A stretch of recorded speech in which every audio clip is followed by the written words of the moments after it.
Sa video na to, ipapakita namin kung saan pwedeng mag-golf sa halagang 300 pesos lang.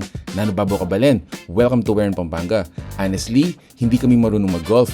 Ilang beses pa lang kaming naka-experience humawak ng club at mag-swing. Kaya naman nung inimbitahan kami sa GTS Indoor Golf dito sa Angeles City, hindi kami sigurado kung ano yung aasahan namin. Pagpasok dito, bumungad ka agad sa amin ang mga golf base. Pero hindi ito yung ordinaryong driving range. Interactive ang mga screen. High-tech. At yun pala ang punto, yung technology dito, same ang ginagamit nila sa Korea. Designed para matuto ka ng tamang swing form kahit first timer ka. Wala kang clubs, walang problema. May pwedeng arkilahin dito. At kung gusto mo namang may magturo sa'yo, may mga staff silang handang tumulong. Pero yung pinaka-enjoy sa amin, yung virtual tournament. Kami ni Joyce, first time naming mag-tournament. Hindi namin masyadong alam ang rules. Pero alam mo kung ano, hindi naging hadlang sa enjoyment. Pure enjoyment muna. Yung rules, sa susunod na. Kung ikaw, anong sport yung gusto mong subukan kahit hindi ka marunong? Sabihin mo sa comment, baka may susunod kaming episode para sa'yo. At kung napagod ka na sa kakaswing, may pagkain silang naghihintay dito. Korean dishes, rice meals, sandwiches, Korean flavored chicken, at refreshment para sa lahat. Yung tipong kain lang muna, tapos balik na naman sa bay. Ganyan kami, paulit-ulit. Kung naghahanap ka ng bagong hobby, kung gusto mong mag-bond ng pamilya na may twist, o kailangan mo ng lugar para mag-distress, GTS Indoor Golf, yan ang subukan mo.